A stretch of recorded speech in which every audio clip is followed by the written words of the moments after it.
Welcome.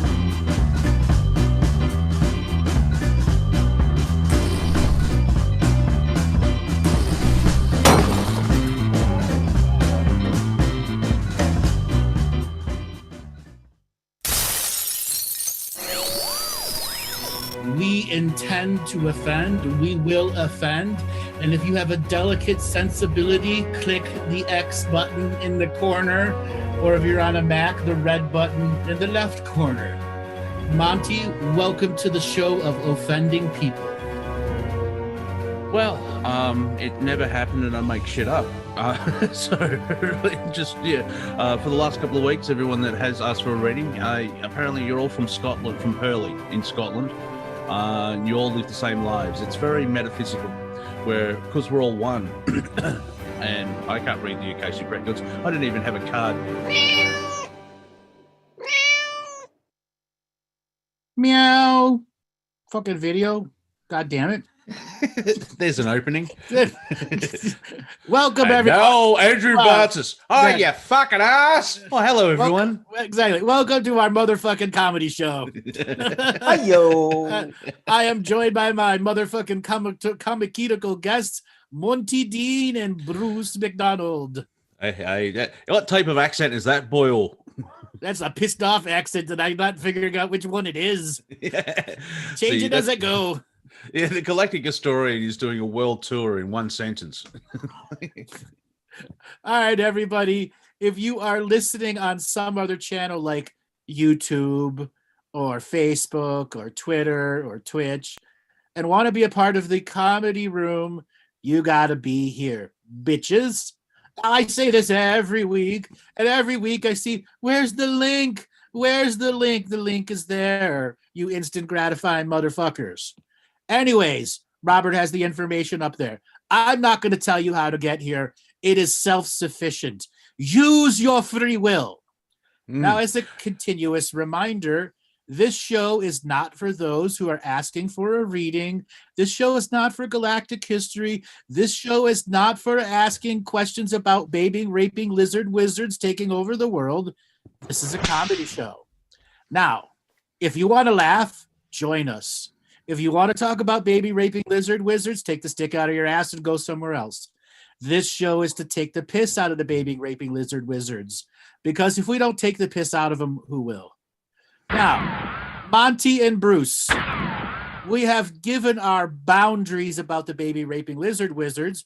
What today are we going to breach the topic of comedy and urinate all over the sacred cows? If not, stick a sword into a sacred cow so deep it comes out its other side. I just want to address one thing with people. I get occasionally, oh, you don't answer the chat in YouTube. Well, yeah, I'm not looking at the YouTube chat yet. Total wanker. I've mentioned it 8 times. We mentioned it here. Exactly. Like, do you watch it? I only look at the Zoom room chat. So not YouTube, not Facebook. I look at Facebook afterwards to see what you motherfuckers have been saying about us. Me too, afterwards, but not during the show. No, it's kind of hard because, and also there's the whole time delay thing. But right. And it's hard to go through 4 or 5 chat rooms and try to figure out what's what. That's why we want you to come to Zoom and enjoy, so you could raise your hand and talk to us and interact with one chat room. Not 6. Yeah, we're our multidimensional beings experiencing ourselves subjectively, but we're not that fucking smart to have 6 different chats going at once. And look at that. We had a migration of 10 people come to the room. Excellent. Welcome, Facebookians and YouTubians. Join us. Here in Zoomlandia, you actually are mean something. In YouTubia land, in Facebookia, you don't mean anything to them. Here you mean something. Welcome to the fold. Yes. Now we can talk about, let's see, what free will, manifestation, discernment, or Joe Biden trying to talk to an empty room about spending $6 trillion like in 3 months. He was what he's had his 100 days. Apparently, everything he wants to do, he needs $6 trillion. Well, remember back in 2008 when 977 billion was a lot of money for the first TARP. Okay, for the first TARP bailout. What, before or after the collapse? Well, before the collapse. It was before the collapse. They needed $967 billion. Yeah. Before the collapse, that was a lot of money. And then after the collapse, not so much or much more. Because after the collapse, they needed $2 trillion more. Yeah. And now it's like, Joe basically, the previous administration is, throwing away money on blah, blah, blah, a cat and a squirrel can mate, blah, blah, blah. And by the way, can I have $6 trillion to save your money? Like, what? Well, that cat and squirrel need to have a baby shower. That's $1 trillion. Okay. Yeah. And their uncle Seal needs an operation. A club. He needs a club. Yeah, he's opening a string of clubs around the United States. And it's called Clubbed Baby Seal Club. Yeah. I actually said that. I said that, Joe. Yeah, first Seal War. It's called the Blubber Club. Yeah, no, that's the off-street gyms that they're going to open. I've said that joke to someone. First Seal walks into a club, and they believed me. It's a joke. I'm like, you can't do that. I'm like, right. I know. If you have any Club Baby Seal jokes, please type them into the chat room now. As I see spiritual light workers going, am I telling a Club Seal joke? Oh no, my delicate sensibilities. There's a cartoon from about 10, 15 years ago called Mr. Hell. It's the Mr. Hell show. And I think it was Sergey the Seal. And the whole premise of it is this seal saw their parents getting killed or clubbed. And so he turns into an eco warrior, but he always sees red and shoots everybody. So it ends up with a gun battle and a bloodbath at the end. And he has a lucky toe for like a lucky rabbit foot, but it's an actual. That's funny. So what happens when a teenage seal goes clubbing? I don't know, some jokes you don't need to finish. Exactly. Have you seen that meme? It's an actual photo where hunting is really cool and all, but are you the type of man that feeds a mama seal while the younger seal rapes your leg? If you see, like, there's a little baby seal hugging. Yeah, I saw that. Teenage seals going clubbing. I think that's easier to be that should be a rap band. Not Nigerians with attitude. Teenage seals clubbing. Yes. TSC. On tour with Nigerians with attitude. Yep. That's code word. Yeah, it's code word. Yeah, because we could say N-word because we're not allowed to say or use the other word. However, every time I say N-word, guess what your brain's thinking of when I say N-word? Nigerian. Yep, yeah, exactly. A beautiful place that I'll visit one day. With a club baby seal. A baby seal who clubs. Yes, a baby seal wants to go to the Nigerian clubs. Yeah. I might be going to Lagos next month. Apparently I've got a big family inheritance waiting for me down there. Oh wow, yeah, those Nigerian princes, they just are so close to the Scottish, aren't they? You guys have never, maybe this is just a Canadian thing. You've never gotten those emails? Oh God, I've got them so many times. Yeah, it's ridiculous. Oh yeah. Not from there, but I've had a couple of emails from a US general saying stuff like, "Oh, we need to offload all this money." I'm like, unless someone's trolling me from the conspiracy world or someone's an idiot. I'm a captain in a thing and I need to get some rid of money. Like, right, sure you are. I'm not paranoid. I'm aware. So anything from the US, any personal email from a US service person, right? So there's a new generation of YouTubians that have gotten very aggressive at the Indian call centers that call and scam people. So there's an entire genre now of Americans on YouTube calling Indian call centers and fucking with their heads.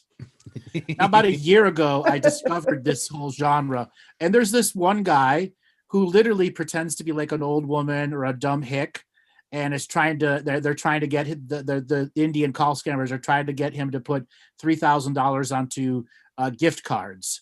And what he ends up doing is hacking their system while he's talking to them and takes their money from them, quite literally. Okay, and then has a thing where he gives them he shows does a share screen thing and then shows them how much money's in a bank account, but it's a fake screen, not the real bank account numbers or anything. And they instantly see $300,000 in the bank, and then you realize they're trying to hack into his system, and then they counter hack the hack, and then they shut down the entire Indian call center, like 200 computers, and erase the hard drives on them. Brilliant. Oh yeah. And then there's some that goes even to this guy named Jim Browning. If you could look up his YouTube channel, if you truly want to get in depth to a person who is taking vengeance against the entire Indians call scam community, he hacks into their systems so secretively, he records who they are, accesses their Facebook, and then puts up an "I'm an Indian call scammer. I work for a call scam company," and shuts these down all over. Nice. That's amazing. Yes. See, balance to the force. See, Right. it may be the end times. I like how that people say, "Oh, it's the end of the world." Well, kind of good because this world sucks. Right. So the guy that started this whole Indian call scammer fight back on YouTube channel was a guy that had his grandmother $5,000 stolen from her by an Indian call scam. And this guy's from like West Virginia. I forgot what his name was. He doesn't really have an accent, but he was a former military guy, had military computer skills, and he's like, "I'm going to get these guys back, and I'm going to record it." And it started right, and it started in an entire genre of people trolling these entire Indian call scam groups. Yeah, well, it makes sense as well. Where you if everything we're tired of the perceptions of politics and war and medical tyranny and racism and sexism and everything else like that, and then you have pricks on the phone trying to scam money out of you. Like, of course, there's going to be even the Earth's probably going, yeah, all right, that's a bit too much, chaps. We need to sit. Fuck it, all right, Dave. Graham Gain's going to lose $5,000. However, you will become a god in online community because you're attacking these cunts. Right.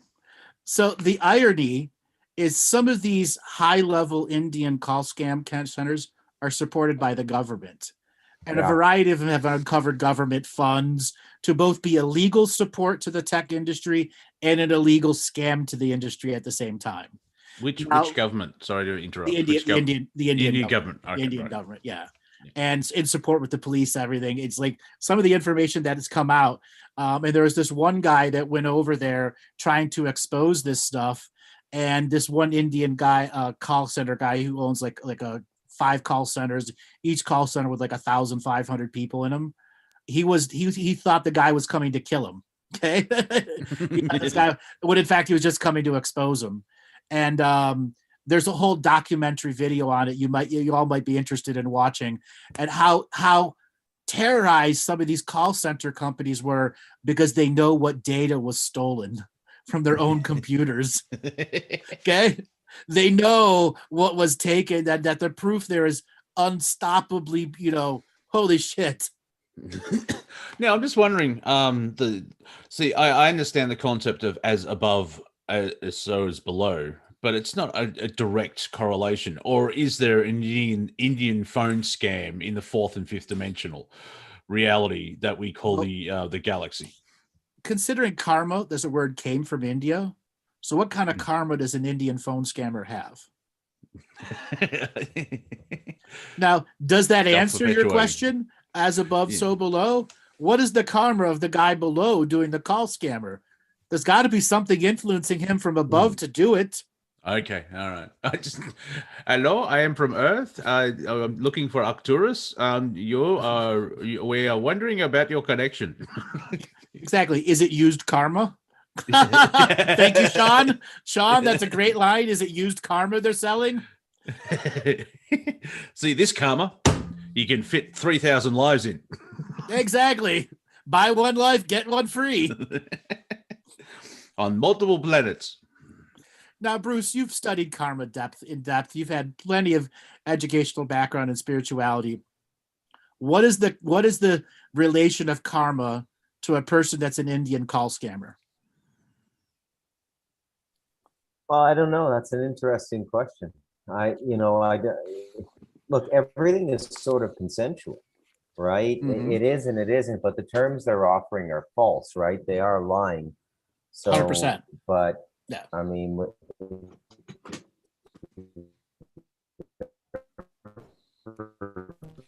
You're gonna have to turn off your video. You're gonna have to turn off your video, Bruce. Your call's dropping.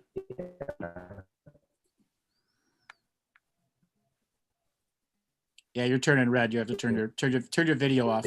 Yeah, you have red bars, and that sentence is like really, the mescaline kicked in. Ever been in the I don't know how long the karma queue is there, but it's bigger than the bank queue, right? Yeah, we can't hear anything. Okay, sorry about We that, can't. guys. We Yeah, I can't. don't know what's going on. Just turn off your video. Just turn off your video. Yeah, cut the data streaming because it's like when you're in a car crash, everything slows down, or you speed up because heighten anyway. But one sentence I got from that was I think in the 4D in the astral, because the planet's been on hold for a while, there's a lot of souls who want to go through the Galactic Ascension machine, but it hasn't been a graduation for a long time. So all of creation's stuck on hold. I do like that apparently there are evil entities on this planet of like, that's enough. I'd like to move on now. Thanks. That's the point we're at. We're at the point where even the evil guys are like, you know what? I've done this enough. I don't want to do no more. I want to go try something different. I mean, I like vanilla ice cream, but it's been 4 million years. Right. I know there are other flavors. It's like, grandma, I make your homemade ice cream, and then there's 31 flavors. Baskin Robbins. You hear the myth of this Baskin Robbins, or is there 32 flavors? The 33 million years of flavors. Yeah, yes, of course. And then you have Ben and Jerry's, which is ice cream that lectures you. That's always good. That's a good selling point. Lecturing ice cream is always important. Yeah. I thought it was about fun and sugar and dairy products. No, it's basically like we have a racist problem in America. It's like the same people have basically just called that senator who did the response to Biden because he's an African American, because he's following the white man. He's an Uncle Tom or Uncle whatever. They basically porch monkeys, whatever you want to call it, all that stupidity, and they proved it by calling this guy names. It's like, yeah. Thank you, Sean. Right, so, Uncle Fucker. Go ahead, Bruce. Can I be heard? Yes, we can hear you now. Oh, fantastic. All right, so I'll try to answer the first question that was answered. So, I mean, generally, karma is a reciprocal thing, right? It's not reciprocal at the level of detail, but at the energetics, it's reciprocal. So, if you're going out and you're deliberately lying to people and you're deliberately misleading them and creating a loss or a consequence in their life as a result of that, that's how it would manifest in your life. It might happen to you the next time you went to a mechanic. But you see, it's so normal now in the modern economy. When you think of it, very few people, maybe 15, 20% of the workforce is doing purely honest work now by spiritual contract.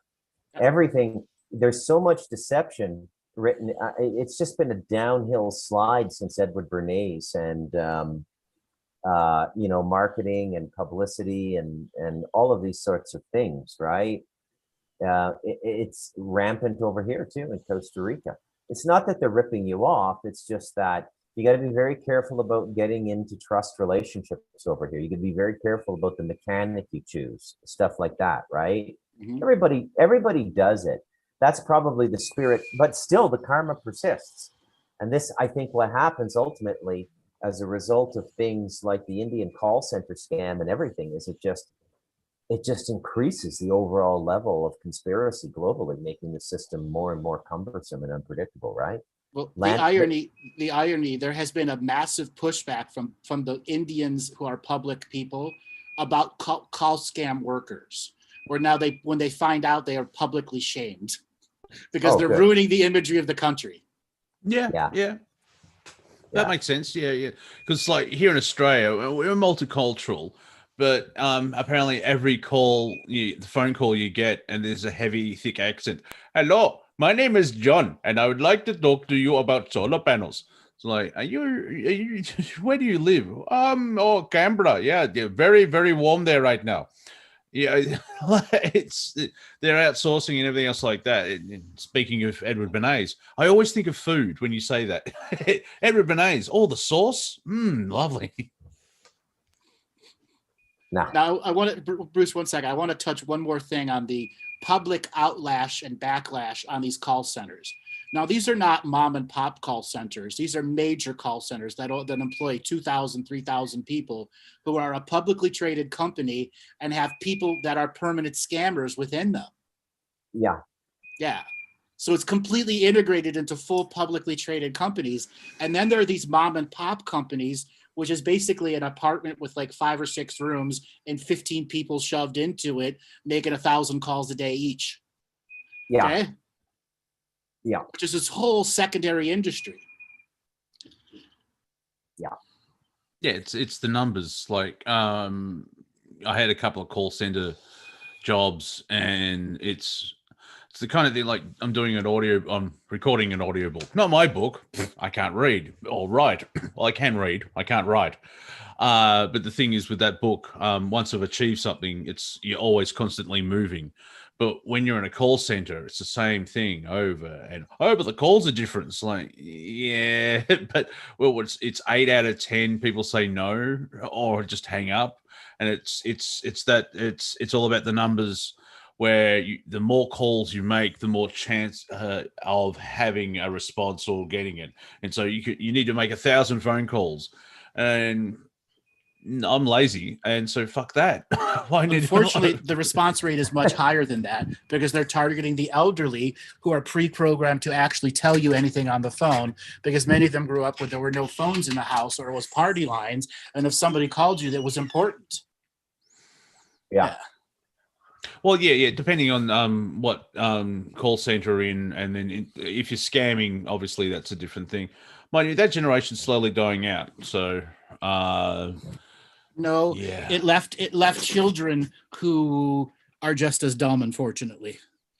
Okay? Oh yeah. That's the fun part of I love you wear a mask, you're a knob. It's like fucking free will. I mean, yeah, I don't agree with your choice, but and people say, but you wore a mask. Yeah, because it was mandated, and the mask protected me from a government fine. But yeah, it's a pet peeve of mine at the moment where free will. It's like my dad wants to have the vaccine. It's like, cool, but I'm going over there on Tuesday and I'm going to express all my concerns politely. But if he goes ahead, he goes ahead. Free will. Like right now, I'm going to hand the talking stick to Bruce. Stay with us, folks. In our next segment, we'll be finding the comedy in bacterial pneumonia and small-scale nuclear war in Ukraine. Oh, cancer. What's going on there? Cancer has become cancerous on modern population. 2 oncologists walk into a bar. And they diagnose everyone with cancer. Yeah, and they cry into their tequila. I B17. I tried it. We can't get peach pips. The United States is very fascinating. Like with the medicine that's banned and all the carcinogenic chemicals that are put in food. Like you put up Fruit Loops from the United Kingdom and the United States, and the one in the United States has 50 extra ingredients. Yeah. And isn't it just fruit and sugar? Yes. So you want to hear an interesting statistic? When we went on lockdown this time last year, the amount of phone calls that people were having dropped by 70%. Okay. Wow. The actual call scammers from India, because they ended up going on lockdown also and couldn't go into work and couldn't be in. The amount of robocalls, because at any given day, the call scammers are operating 80% of the phone lines. Jeez. Okay. Robocalls, et cetera. And then as people started at home, they started having these counter things that blast back at the phone number and reports it. And there was like a 70 or 80% reduction in robocalls.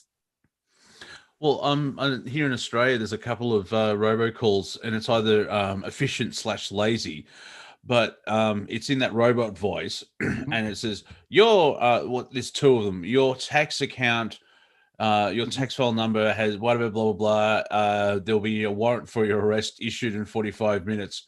And people may say the responders are dumb, but or if they're unaware, you put into that fight or flight mode. And so you press 1 and you're sent through to someone waiting for you to scam. Right. Another one is your IP address. And it's like, well, if I have an internet problem, shouldn't my internet provider call me? It's right. Kind of weird. Yeah. Yeah. And the irony, the tax scam, they did it here in the United States and they did it in Canada. In the United States, they got over $200 million in like 6 months. And in Canada, they got over like $300 million in 4 months. Yeah. The telephone tax scam. Yeah. Yeah. Canadians are nice. Oh, what's that, E? No, you need some help there, E. No. They targeted the elderly population and they hacked the registry of elderly people. That's what they did. Oh, yeah. I think someone's bought a list with my email on because the amount of junk crap that I'm getting. I spent half a day just unsubscribing. I don't need this shit. It's like, fuck. Yeah, I've had the same email since '97. So I just put all my blocks in. But when I go to check the spam folder, there's thousands of emails in there, right? Like thousands. And the longer you have an email, the more spam you get, right? That's right. Because everywhere you go on the internet, Facebook and things like this, they're tracking. I've had a Hotmail account since 97, 98, and I don't use it. But every day I clear out about 20 to 30 spam crap. I think maybe there's probably 2 email They're places. Using it. Yeah. It's like, oh, this is good, but I'm still like, I've had it for forever. I've got an email from the 20th century. So is Bruce. Me. Even my mobile phone number I got in the 90s, and I've been with the same company ever since. So it's like 24 years. And in this day and age, having loyalty to a company is beyond platinum based golds type thing. It was like, you'd be amazed how the deals change when it's like, oh yeah, we see you run out of contract. I'm wondering if you get offered that. Well, if you just look where I started. Oh, geez. Do you want me to come over and give you a blowjob, sir? It's like, no, it's all right. It's all right. Just, I'll pay $5 a month. Thanks for that. Yes. And Bob put something in the chat room here about the types of things that you get. And then you get the ones that are obviously written in a foreign language and they use Google Translate. So all the verbs and pronouns are completely wrong. Or that classic one of, I've hacked your system and you've been watching some naughty websites, and I won't release the information unless you give me or you invest in my Bitcoin, blah, blah, blah. It's like, if this professional can't even spell check the message, like what if it's, and if my camera's covered at all times, I think he's bullshitting. Yep, I think he's bullshitting. Exactly. And I like when people say, did you get my email? Check your spam folder. Oh, fuck. All right, I'll come back to you in 3 weeks when I've gone through my folder of 10,000. Oh my God. I have to admit, I got one of those emails and I freaked out the first time I got it. Wait, should I have said that? No, it's fine. Remember when they tried to hack the router at the Seattle house? Yeah, that was fun. Right in Yeah, the middle yeah, of our yeah. show, everything Yeah. goes down. Yeah, and they hacked the router, not the system, guys. The router. That Yeah. tells you the level of sophistication where they're targeting your router. They don't give a shit about your computer anymore. Yeah. Yeah. Level of Yeah. hacking now Yeah. is extremely sophisticated. They can get stuff midstream now if they understand the provisioning software. It's mind-boggling. So what's our favorite hacks of all time? My favorite hack for just sheer social amusement was the Sony Studios hack about 10 years ago. That killed me. That Yeah, was around the funny. time was that around the time of Everybody's the emails, interview? everybody's emails came out, Madonna, and it was just ridiculous. You know, do you remember that? Oh, I Or was remember. it- I remember that. what? I'm trying to figure out what can top that. There was Madison Addison or whatever the Ashley Madison. Yeah, Ashley Yeah. Madison. Yeah, that's close. Yeah, that's close. That's close because a lot of people discovered their partners were having affairs, type thing. So there's probably a little bit more than Sony. Mind you, Sony basically wanted Michael Jackson dead so they could get his collection of Right. music. So, Sony. Now, is this conspiracy theory nut jobs of I've got too much time on my hands and I've made shit up, or does Sony stand for Standard Oil New York? I don't know. I don't know. That's an Yeah. excellent question. See, I think yeah, it sounds Japanese. Yeah, it's Sony. I don't think that's what I mean. But this is the fun part of being like Bruce and I. Bruce dabbles in the conspiracy world and then just laughs and walks out. I'm kind of stuck there, but it just the mind. Is it the curiosity in whatever it is, and then the imagination fills it in. It's like Trump waves at someone with the left hand. So that means, of course, he's actually going to invade Cuba. That the jumps of faith, and it's like, really, it's like and it's kind of hard. I can see where the mad version of a conspiracy nut is, because it's like, well, a banana, at 3:05, and this happens, and then there's a clock tower and a banana, and of course, Satan is a marshmallow. I heard it through reverse speech. It happens, man. It happens. People, I don't know how people get that way, right? How they get so lost in a subject and they can never come out of it. Because I've gone pretty deep into a few subjects, but then you come. I think it's just the inability to acknowledge it, right? There's so many people now when you listen to podcasts and stuff, the main focus now seems to be people trying to talk out loud and convince themselves and everybody else of the obvious. Yeah, if you right? remember, It's like, what do we do? Because the thing is, once you determine that, it's not a conspiracy, they're actually doing this. What do you do then?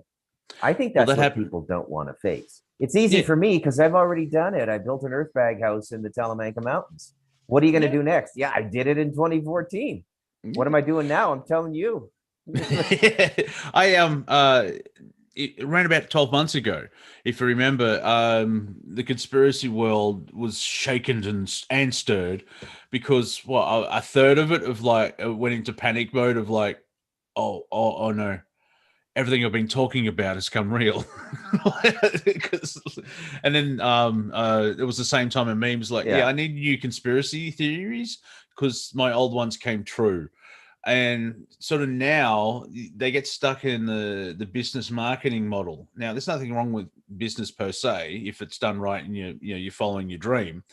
But if you're there for clickbait and outrage, and you have to have information all the time, you have to keep having that plate in the air and spinning plates and blah blah blah. And that's a good thing about doing a comedy show. We could talk about socks for 45 minutes and then maybe bring up yogurt. And then yogurt in the socks, but we're not like. And here's the latest. And also, see, people say that about Alex Jones, but he's either vindicated when it comes true, or he keeps finding new stuff, and you know what I mean. But there's other people like, just like the insanity of all where they get stuck and they believe anything. You describe the flat earthers because you can't, you know it's true. Well, how? You just click on Google. Well, a couple of questions. A, why do you trust Google? And B, if it's so easy to prove, you should be able to go here. And we know we live in a hologram anyway, and that's how I piss them off. We live in a flat plate, yeah, but we live in a hologram. What? Yeah. I'm looking up the top hack. I'm looking up the top hacks of all time, and the stuff in the 80s is epic. Some of the stuff that happened in the 80s. But the United Nations website was hacked and created a page for Taiwan, which it's not had a seat in the UN since 1971. That's a pretty big one. That just happened in 2020. And then the counter hacker. So this was in 2007 when somebody launched a zombie kill program. All the computers that had been turned into zombies, it was killing the zombie. It was a counter hack where like 25 million computers worldwide, which were been zombied by one organization, suddenly had lost all their zombies. Wow. Oh, what's that website? Is it Viking.com or IP, where they actually show in real time the cyber war that's happening? And it's so memorizing, you can get lost in it. It does look like, if you remember War Games with Matthew Broderick from 1984, you just have those war games playing out, and you can see it's fascinating when a network of computers swarms one place, and it's just like bang. The colors, children, the colors. You can watch it for 45 minutes, and it's like high grade Battleship, if that makes sense. Yeah. Okay. Yeah. And then the most unique one is in the year 2000. In May of 2000, the I Love You worm, also known as the VBS love letter and love bug worm, was written in a VBS script, and it infected hundreds of millions of computers worldwide within a few hours of its release. It is considered to be the most damaging worm ever, and it was developed by a single college computer student in the Philippines as his thesis. Okay. Very nice. I remember that actually. Yeah. So you're saying that Swordfish, the movie, is a documentary? Yes, it's a documentary. Yeah. I like that film. The best way about the best. I like how they made the film where the high point of the film, they show that scene at the start, so they drag you in, and then it unfolds. So, yeah. Right. And John Travolta's not bad in that. Yeah, that was one of those movies that it was his third coming, the third revival of his career. Yeah. And it's fascinating too. Yeah, I wondered why does he need 15 screens? And as I've bought my second screen, I understand now. Yes, I need space. But that came at a time 2 screens. Oh my God. Yeah, and like the way that the whole, it's not really disclosure, but there's a lot of information of what's happening, and then you've got the whole premise where you discover misdirection, and even the basic illusionist. Because on this show, if I say magician, people think of 3 different things, but illusionist, yes, or delusionist, yeah. Look at my hand. Look at my hand. Look at my hand. And I'm taking you all. Yeah. That hand is doing a conspiracy. It's part of the baby raping lizard groups. That's why I'm a delusionist. Yeah. Now the thing is that delusionist. Because there is a small group of baby whatever lizards. There's 7 of them. They don't control the whole. You know what I mean? It's so on the network that Bruce and I frequent occasionally. We're getting to the point now of like, really, it's the Jews. Please grow up. Just grow up. It's like, it's the Jews' fault. I stubbed my toes. It's the Jews, and it's like, according to the American media, it's the Russians. But if you go back far enough, apparently the Bolsheviks are Jewish. And it's just like, like other people, like there's me and then my creator. You're skipping 98% of creation. It's not that easy. Yeah, there's a I lot wanna of thank- stuff going on down here. A lot of agendas. Yeah. A lot of agendas. I want to thank. Go ahead. If you want my personal opinion, I think it's everything that's wrong in the world now. We could probably blame on Albania. Let's just randomly select Albania. Albania's been at the butt of a lot of jokes for the long time. I think we need to go to an even smaller country, something like Tonga. No, we'll see. Now that's a Lapland conspiracy. That's your problem there. The Laplanders. Papua New Guinea. The Papua New Guinea actually controls Lapland, who have created the conspiracy to believe that Albania is the problem by reinforcing it by saying it was Tonga. See how all this works? Yes, I do actually. Now, can we? Please not go on. I don't think I can add another country to that conspiracy because my head will break. I have to remember everything. Yeah, well, I mean, really, the problem now with the alternative media is that we've hit a stage in our program which was justifiable. I mean, we started up because nobody could make sense of 2001, and a lot of stuff started to go off the rails. We started to get a naturally occurring disclosure in our timeline, and so we sort of picked up on it. But it's flipped now from a reactive. It should be much more active now. It should be constructive and suggesting ideas on, if not changing the world, going and doing what you want to do in the world. But they can't make that turn. It's a 90-degree turn for these people at 60 miles an hour, and they can't do it. They just want to stay with the conspiracies. It's, what's going on. It doesn't seem to me like too much is going to stop what's coming down the pipe. So now, nor do I think they can control how it's going to land.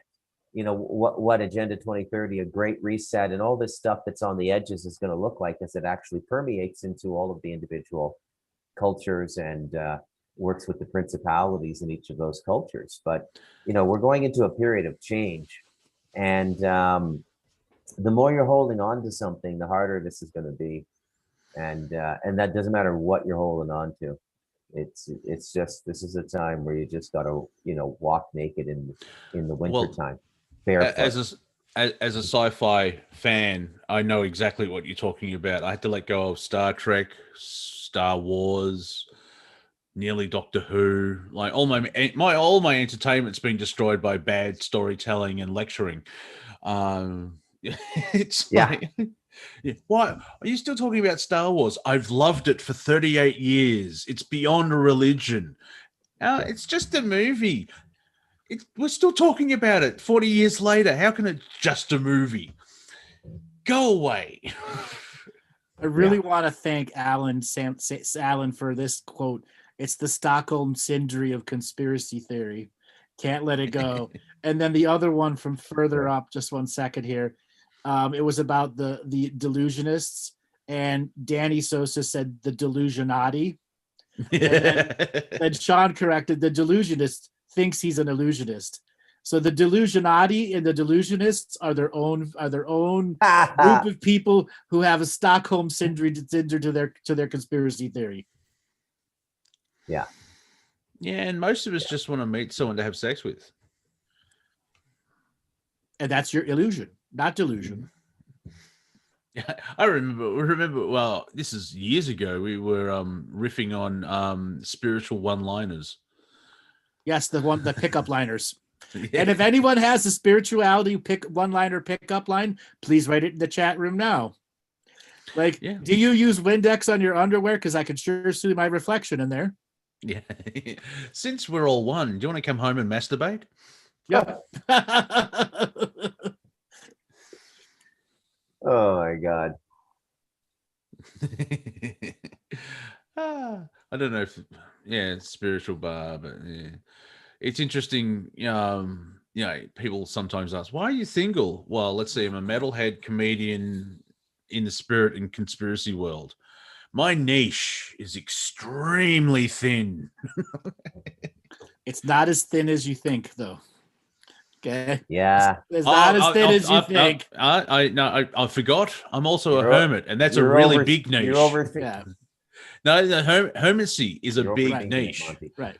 You are attractive to a wide variety of people who are in similar situations to you. Yeah, that I forgot hermit. Hermit now it makes sense. Right. It's just we're hermits. We only meet up once every 10 years and talk about our caves. But you don't actually meet up. You do it online. And we don't have caves. What, you want to smash all the illusion? Exactly. Oh, you don't have a cave. You're not a real hermit. Fuck off, Dave. Purist.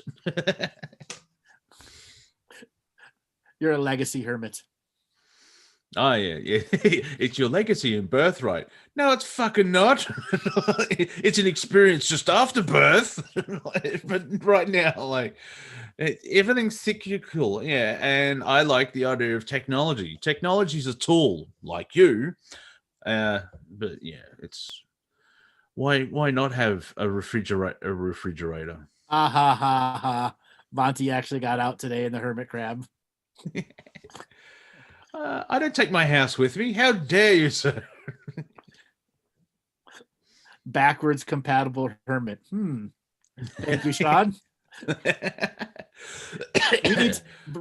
Bruce, we need to write a high level technical guide to hermitacy.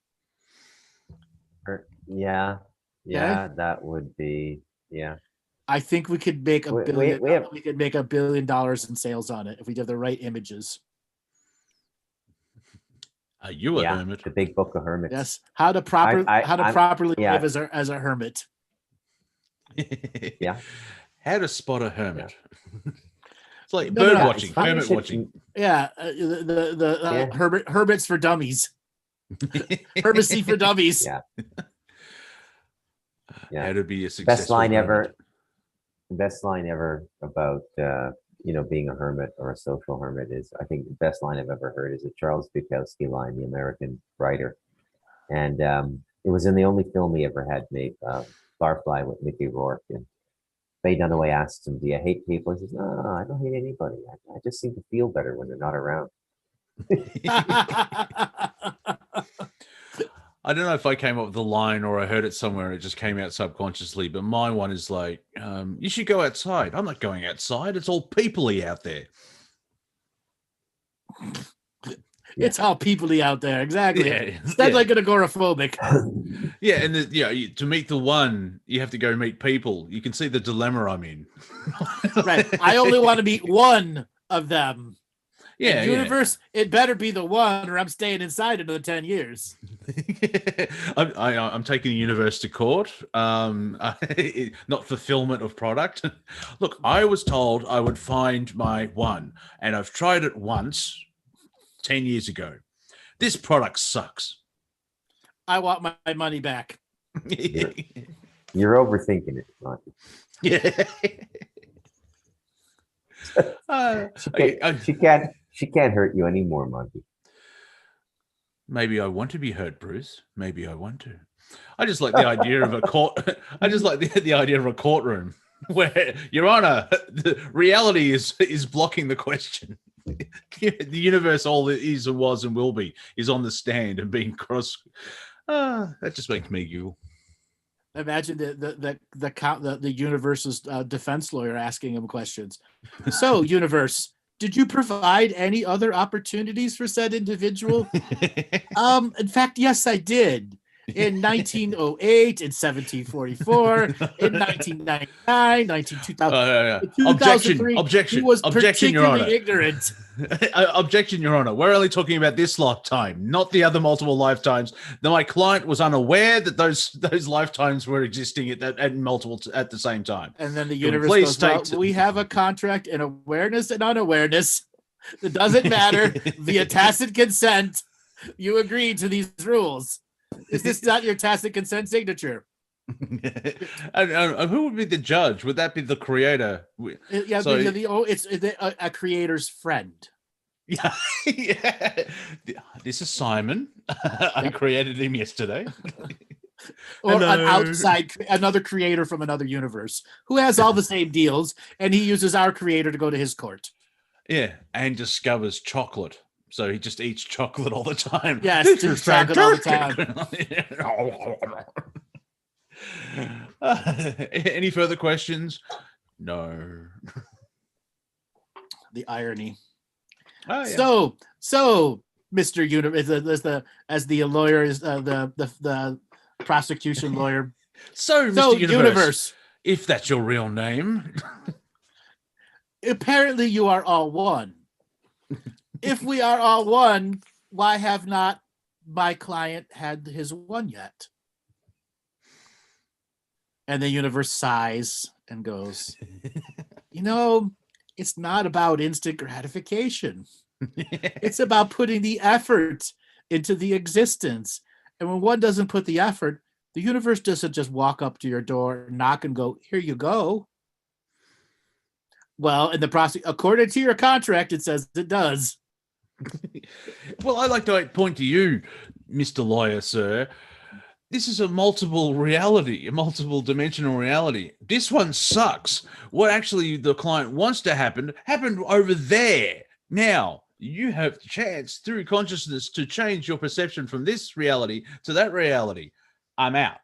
And therefore, your one is already waiting, but you're too ignorant to see it. Exactly. From your choices, that every time you make a choice, and just in the background, this chocolate is still fantastic. Oh, nougat. Yes. Imagine having to be the court recorder for this shit. Exactly. I'm entering all this shit in the Akashic record again. What the fuck's wrong with you humans? Oh, time is linear. No, it's not. It's fucking cyclical. Going round and round and round and round.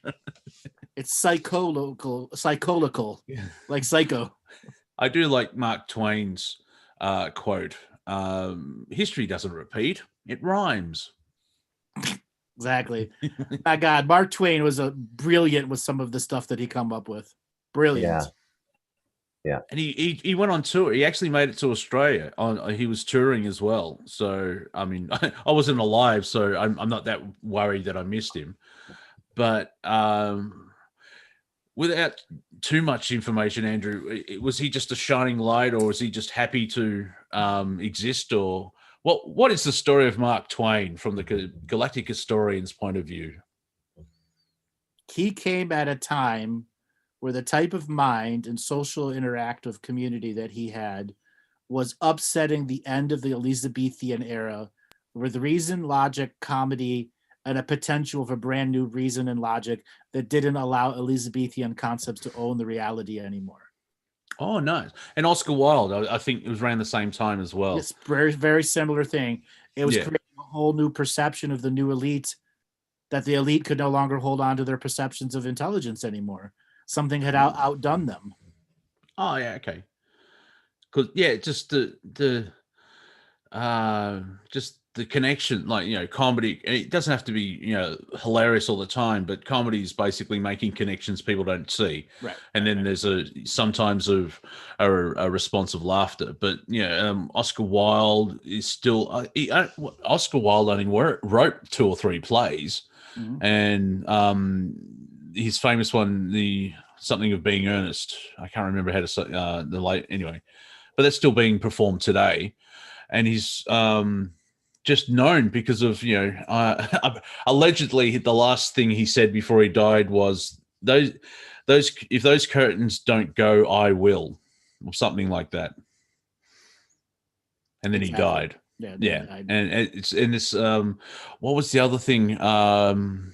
What's the best thing about dropping friendship is I can't remember it because they make perfect sense, and the wordplay is fantastic.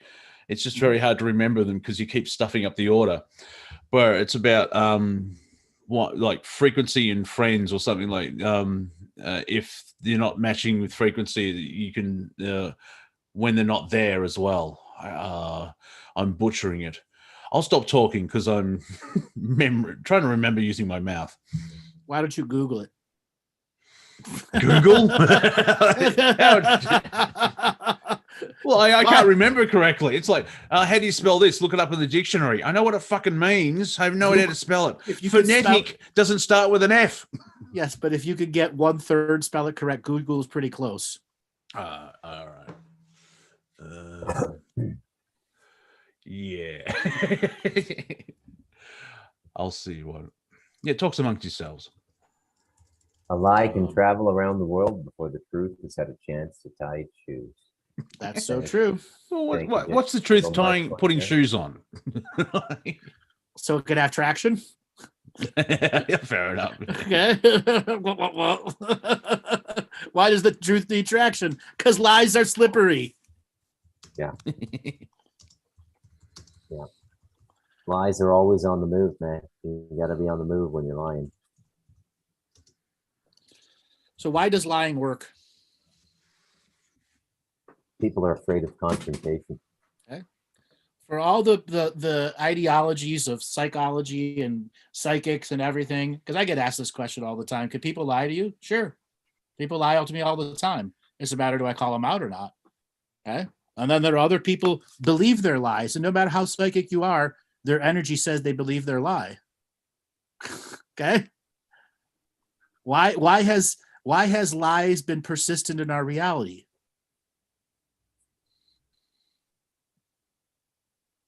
Well, I think it's more a question of an absence of truth, and you got to put something in the bucket. So how do you know what's in the way I bucket, see though? it. How do you know if anything is actually in the bucket? Everything goes in the bucket. Everything we think we know, everything we don't know but say we know, everything goes in the bucket. Let's say the bucket's the global narrative here. Okay. Right? And yeah, people would just rather speak than be quiet. And if you don't have anything true to say, everything you say is going to be in some way, shape, or form a lie. Most people now are pathological liars, and it's completely socially acceptable. Yep. So I've seen this in several cultures now, right? So China, when I lived in Taiwan for 2 years, they have a very special way of lying. Costa Ricans and Central Americans do as well. It's not that they lie. So let me tell you one thing in this culture. People don't like to say no. And they don't like to say, I don't know. So if you pull over on a 2-lane road with an 80-kilometer-an-hour speed limit, and you're kind of lost along the beach in Punta Arenas, and you pull over and you go into a store and you ask for directions, they'll give you directions and you'll think you just met the guy who wrote the map. And you start to follow the directions. This guy didn't know what he was talking about. It happens all the time, right? They would rather say something than nothing, right? And then when you're an immigrant, when you leave your country and you live in a culture you weren't born in as an adult, not traveling with your dad if he's in the military or the state service, but or your mom, then you have a clearer reflection on your birth culture. You start to see a lot of the bullshit as the programs from my birth culture being Canada fade away. And what I can report is everybody lies, and most people don't even know they're lying. Right. So if you go through imagine what it's like to go through training at a decent size stock brokerage on Wall Street. Mm-hmm. They're not going to actually have a class called How to Lie, but everything that they're teaching you is basically how to sell. Yeah, which is lying. Yeah. Well, the language of look, there's nothing wrong with selling things. We live in a universe of exchange. And a galaxy of exchange and a solar system of exchange. A family is an exchange. There's nothing wrong with exchanging, but the problem is the language of sales has been so corrupted. Yeah, I'm looking for a car. I actually needed a car. Why did you lie to me and sell me this piece of shit? I would have bought, I would have spent a little bit more and bought this, but it's so epidemic now. It's unbelievable. And, it's getting to the point now where you can't get people to be held to their word in a business deal unless you're part of some criminal organization now, because the courts don't work. The guns, right? The guns, so, contract killers still do. Yeah, absolutely. It's the oldest method I think there is for contract enforcement. But exactly. So I try to keep my word in everything I do, and everything I say. especially the bigger the thing, the more important, right? The little things like, you know, are you coming to bed 30 minutes? In my head, when I say that out loud to my wife, I know I'm going to finish this episode of whatever. It's actually going to be 90 minutes, but I say 30 minutes, right? We all do that. We all do that one. I just need 15 more minutes, and you just started the episode. Yeah. Yeah. Okay. I just want to finish this film, and it's Lord of the Rings, the extended edition. Right. Yeah. I'm halfway through. Yeah. Okay. It's a 4-hour movie. Well, it's a 12-hour trilogy. Yeah. So lying is like breathing now for most of the first world nations and stuff. Look at our foreign policy. This is, you know, go back to the conspiracy stuff.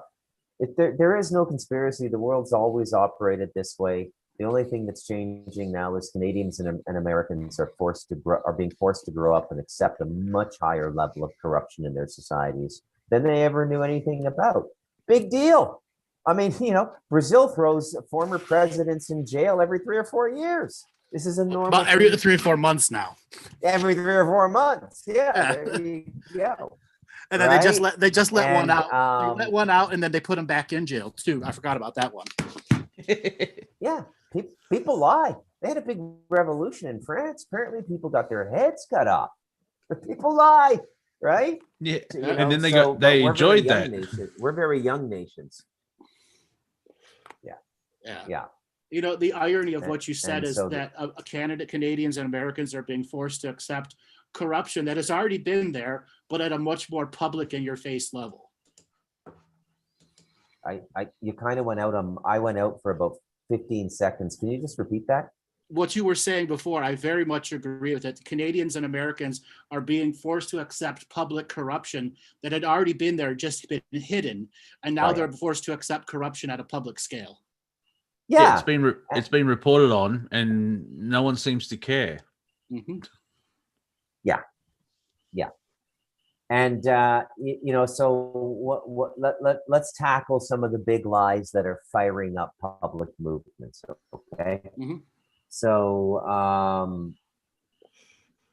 I don't know what's firing up the left. What's firing up Antifa? What's firing up the militant wings of the left? Black Lives Matter. Every policeman in the United States is hunting and killing black men. Yeah, that's the narrative put forward. Yes.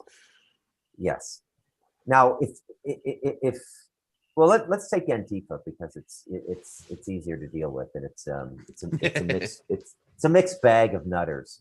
You know, when you look at it, there's actually some things you can kind of agree with. Like, there's a lot of things seriously wrong with the capital system as we practice it now. We've made no significant corrections or no significant advancements in penalty or consequence or application of existing regulation and statute through the Securities Exchange Commission since the 2008 subprime mortgage fiasco. So it's just, you know, it's just going on. And then, you know, if you're sitting in America watching your news and you're going, oh my God, I can't believe how corrupt this China is. Look what they're doing to us. I mean, why can't we stop this? Well, I mean, what do you think happened in 2008?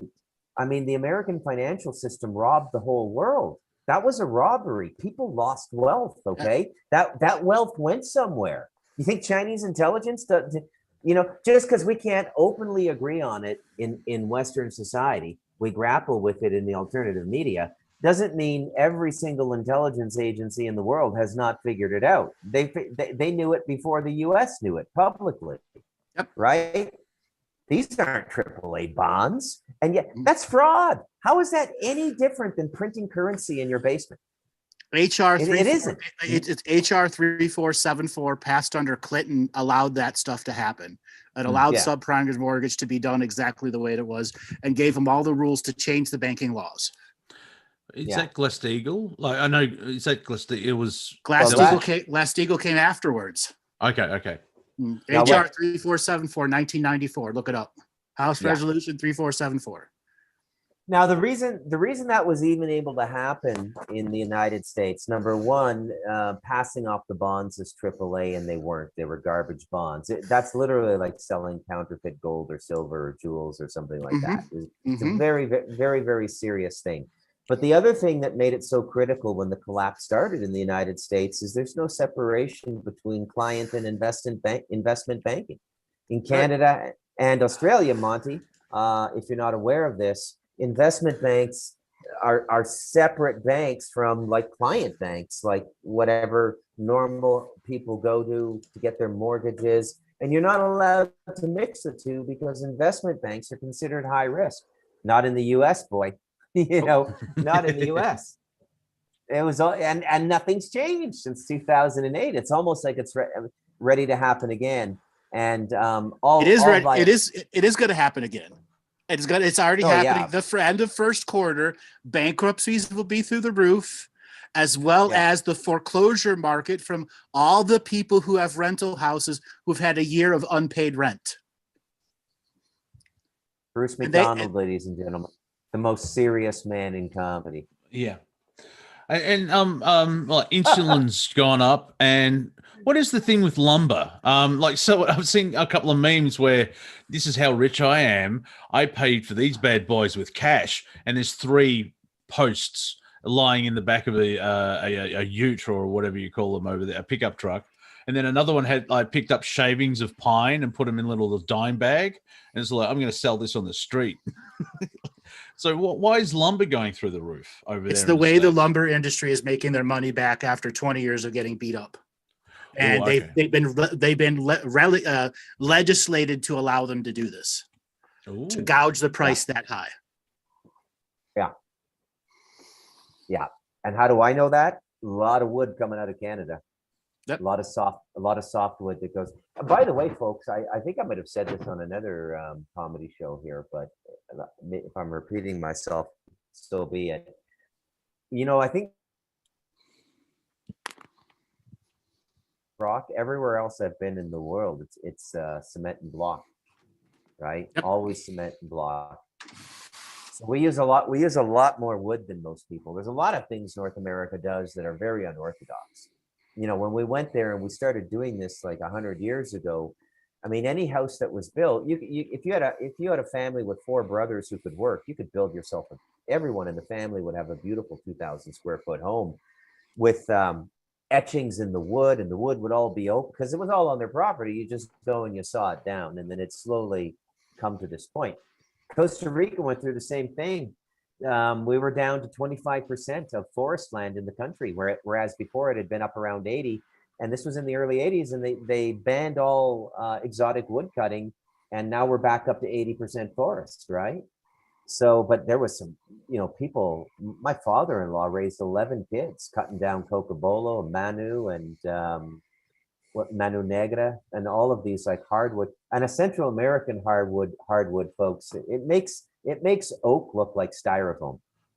Hardwood over here it's almost like nature's steel. I can't even explain the hardwoods in the tropics. Robert knows what I'm talking about over there in Colombia, I'm sure. But you got hardwood. I'd love to see a karate master smash his fist through 3 inches of Manu. No way, he's going to the hospital, man. Just the eucalyptus is pretty amazing down here. Something to do with the weather or what? I'm not sure. Yeah. So the wood thing, but what's actually going on there, Monty, I think if I can expand on what you're saying a little bit, I can't remember if it was Andrew who brought up the wood, but what they're doing now, so they're getting you primed for collective living, right? Forget about isms. It's not going to be socialism. It's not going to be communism. It's going to be something new, but the worst parts of all of them put together into one thing. Like, you're still going to have the burden of taxes because it's going to be a free market, despite the fact that it's completely social. It's socialism run through central banking. It is the absolute worst possible combination of all the trials and errors of the 20th century. This is their solution for us in the 21st century. It's like failing upwards, man. But the only thing in our favor this time is people are catching on. So the wood is part of increasing land prices and the availability of land you can work on. And what they're making it incredibly difficult to even build your own home now, right? So this is part of the problem. They've amended the building codes. And in Canada, what we're getting ready to drop is Canada's going to sign. A lot of people on this call, and a lot of listeners may not like to hear this, but I'm gonna wade into this. Canada is on the verge of signing the United Nations Declaration on the Rights of Indigenous Persons. Now, before you say that's a good thing, please go and read it. Actually read it from the beginning to the end, okay? Because the United Nations wants all developed nations to give all the land back to the natives, which is, look, I am the last guy in the world who would give you any kind of a fight on the idea that we need a renegotiation with North American natives, and they certainly need a lot more of the land and incentive to develop it for organic food growing for general population and stuff like that.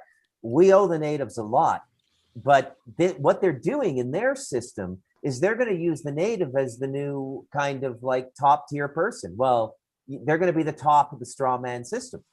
And if the natives don't have good leadership who can see through this, they're going to end up in a worse situation. It's already going on here in Costa Rica.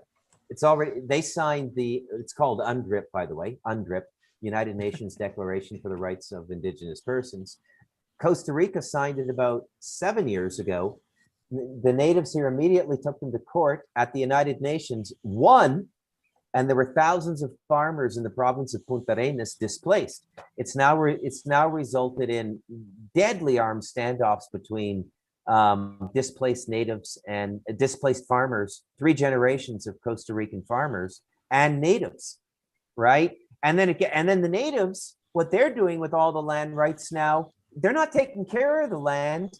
They're going back to commercial wood cutting to take down the forests. Like nobody's being what they're supposed to be anymore. White people aren't being white people. Natives aren't being native. Oh, let's give the land back to the natives. They'll take care of it. Like fuck, they'll strip mine it. Yeah. They'll have the gold cap teeth. Well, they'll have the gold rims. The gold rims on a big 8-cylinder Hummer. They will totally pimp it out like Compton Gangster. There is one constant. There is one constant. The United Nations is still the United Nations. Now, this organization, in their infinite wisdom, has what China is on the what is it? The seat or the Commission on Human Rights, and they've just announced that China Saudi Arabia and Iran are on the Women's Council or something. It's the complete opposite of Saudi Arabia and women's issues, or the support of women, doesn't really make sense because the way that they actually treat women in that country. And and there's not a woman on that commission or whatever it is. They're all men. So the UN, which is fascinating when you see the peacekeepers, because they're called the UN, and then you have the Americans that have US. So it's the UN and the us. Now we just need the enemy to paint them on their trucks, and it makes everything easier. Yeah. So Un army, us army, them army. Yeah, it's good for the economy. What have you noticed as well? Have you noticed as well that a lot of people are like, what we need now? Yeah, they look at the millennials and all this, like, yeah, we need another Vietnam. These people it just. You got to the point where Bill Maher is actually making fun of right? This generation. He's made a comeback with me since Trump got out of office. He's actually hitting all the issues I'm thinking about, and he's just nailing them. And there was a lot of really good talent that was lost to the Trump derangement syndrome. Like they just couldn't focus. They hated this guy so much, right? That's right. Yeah. And now, the addiction's still there. I want to say something about Bill Maher. So he went off before the election, and he didn't come back until the second week in January. So before he went off, you clearly see him made the transition to I'm starting to attack the left. Like his last 6 or 7 episodes before he went off air, he began actively. He had passively gone after the left before, but had been actively going after the left and the craziness within it and doing something. And when he came back, the whole Trump, the whole thing, he got his ratings on that. But he like right now, he's hammering it on the left, hammering them. Yeah. But he distilled it down to one sentence. Your ideas are stupid. Right. Yeah. Day 1,414 to get my solar approved. Okay. Oh, that was a brilliant bit he did where he kept giving updates on a little pool could be in his backyard. what was it, over 3 years dealing with the permit people to get Yep. solar? Oh my God. The Welcome hut to was already California. made. All he needed to do was the permit to connect it. That was it. Yeah. My brothers-in-law can cut the wood, plane it, square the posts, and build a house in a month. You know, the whole thing. It's just absolutely ridiculous. Canada. And, you know, for those of you who don't know, if you're an American and you haven't spent a lot of time in or studying Canada, California is your Canada model. That is your California and Vermont are your two Canada provinces. Okay, your two Canada states. That's but not even that's even only about 70% of how ridiculous everything is in Canada now. You know, to get permits for anything, and what happens is it builds a huge black market. People just build their back decks, they build their cabins or their tool sheds in the backyard, and they just hope they don't get caught. Right? Good time to be a corrupt building inspector right now, folks. Could be $500,000 a year. Yeah, it's a similar thing here in Australia, where we've been living in this country for over 200 years.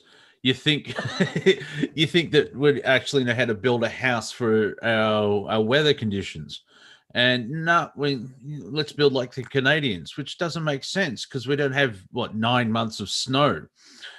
We have, you know, if you've ever had an Australian summer, it's unique.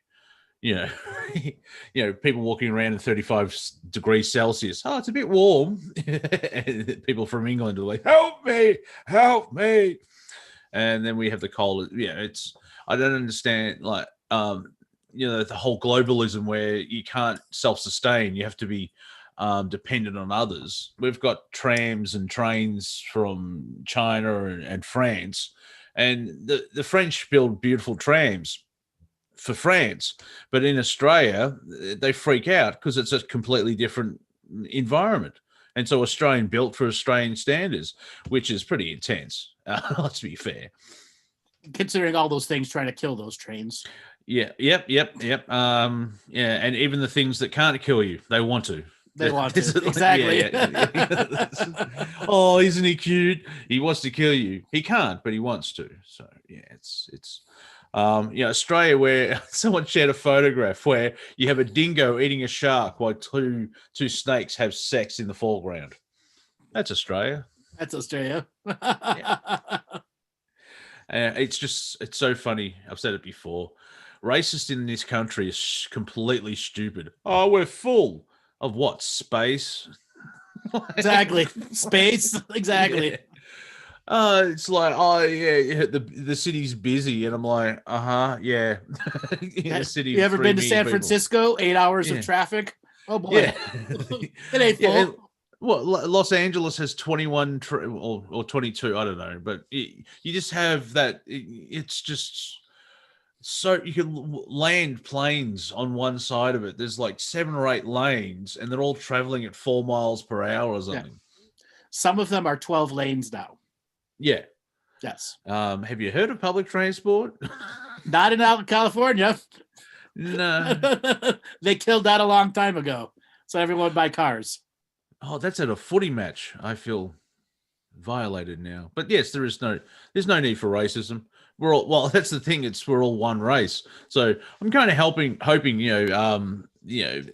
humanity realizes, they listen to a alien report, and there's aliens, and all of a sudden our petty little squabbles will hopefully disappear, and then take it a generation, we'll go back to it. Yeah. So let me this whole thing of race just absolutely fascinates me, right? So for those of you who've been tuning in for, since I've been coming on here, you may remember that I have this abaca farm. Abaca is a male banana plant that produces no fruit, but the trunk has a fiber. It can be reduced to a fiber through a decortication machine that's very useful in a lot of things. It's right up there with hemp. And so I have 6 Nicaraguans living on my family land up here, which is about 100 hectares, and we have a separate house for them and everything. And they've been interacting with us for 3 or 4 months, and then I talked to my wife and my wife's sisters, and I'm just like, man, you people are racist. Like, it's unbelievable. Then I talk to the Nicaraguans. I'm going, man, these people are racist. It's unbelievable, and they're so similar, the Costa Ricans and Nicaraguans, right? And but they have so much to say about each other. I never saw this side of my wife or her family before, and I said, why don't you say racist stuff about me? She said, hey, we do all the time. You're just never there. You are a white devil. White But it's Diablo. just like, oh no, the things that are just, it's just amazing. So the biggest thing, so and then it breaks into the families. So the wives of the Nicaraguan abaca cutters, they all came with their wives, and there's 2 children, and one of the women is pregnant now. And the wives don't get along. They're fighting all the time, right? So it's just insane. And then you get the Costa Rican commentary on the Nicaraguan relationship. It's just unbelievable, man. And, I don't know how this idea of racism came into people's minds, okay? I mean, I don't have a racist bone in my body, but honestly, the first thing I notice when I meet someone is their race, is their physicality, before they speak, before anything. And, race is a part of being human, but it's certainly not a frontier, a boundary, or a limitation of any kind. Well, And is it for my technically money, a race? the left, hold on, let me make my money point here, Monty, because I'm going to bring us right back to politics and Bill Maher. For my money, the left is actually, whether they realize it or not, going back to Andrew's question about the Indian call center karma, the karma the left is creating now with this they're actually creating, they think they can control this fire, but in the blink of an eye, it's going to take out 100 hectares of forest land. Okay? They shouldn't even be playing these games, right? Because it's just ridiculous to be using that kind of energy as political capital, at that base level, which is almost civil war now. They're not going to give it to you, take it. The comments, we haven't done a comedy show since the Chauvin verdict, have we? Have we? No, I don't think. Oh, yeah. I think I do remember talking about it, but I mean, some of the stuff Maxine Waters said, honestly, as objectively as I can be, that is, at the very least, disturbance of the public, inciting a riot or inciting violence. It's in what do we call that in magic, Andrew? That's a public incantation into a public mind of millions of people. Right. You can't control that. Right. And she's It's got no the authority to do it. It's no different than what Trump did. Mm-hmm. No different than what he Trump did it too. Yeah. And he did it better. Yeah. He hid it behind. Yeah, number one race riot instigator. I'm number one. No one can do it better than me. Because when I first saw it, I didn't see it, but I didn't see all of it. And he ends it like maybe it's his trump card. Oh, do it peacefully, but after 20 minutes of kill, but I mean metaphorically, the energy's already out there. But as Stephen Crowder said, look, it's who's the animal from the Muppet movie? Maxine Waters look like Muppet. She's been talking. That's not the first time she's done that. She's basically screamed at, she's tried to incite all this stuff. Like, if you see these people in a restaurant and stuff like you see them out in public, you just tell them who we are. And they think they're, they think they're in a physical fighting war and it's just ideas. But the certain, like the far left, have to make it physical, and it's all about control. And it's really weird in the last 20 years, at least in the 21st century. Remember when the right or the far right were the evil nut jobs? Mm-hmm. And now it's kind of done that. And I was sort of I was sort of left, peace, love, and mung beans. And then the far left took the goalposts and ran with it. And I'm more centrist now because some of the right are like, that makes sense. However, see, I've always been I've always been a centrist in between everything until it reached a point where I understood the nature of corruption, and I couldn't be a centrist anymore. Now, for some of my political views for shows and holding up debates and topics, I remain a centrist, but still understand the right and the left. There is no difference in the Republicrats or the Democrats. They're all one organization. There is no separation between the two. Oh no, the colors. Red. It's like the Bloods and the Crips. One has red and one has blue. They're both. But apart from that, that illegally controlled society. No respect. Yeah. No respect. Absolutely no respect for us, and it's across the board. As I watch this Trudeau prime ministership as well, the public purse is their petty cash. That's the most fundamental aspect of it now, right? So they have absolutely no respect for us, and I am, after I got over the shock, honestly, I wasn't shocked that Trump didn't win a second term. But after I got over that and I started to think, I would love to see the moment, and I don't know how much longer they can hold it off, where everybody joins in the center and says, well, they told us you did this. Well, they told us you did this. And then we all just sort of realize and turn our heads, and we're all pointed in unison as a beautiful multicultural direction in the right multicultural society. Our attention is on the right obstacle that's preventing us from creating a better world for ourselves and our children, our grandchildren, right? I think it's possible. People think I'm an optimist that it's going to go helter-skelter. I think that's nonsense. I think that's just gasoline being poured by the mainstream media, right? Well, like I say, if the media is the problem. If rioting doesn't spread from city to city, you don't have a problem. Go back to the 2007 British riots that went from Lancashire to Manchester to London to Surrey. It was getting scary, and it was going 6, 7. Oh, another city's rioting, and that was scary.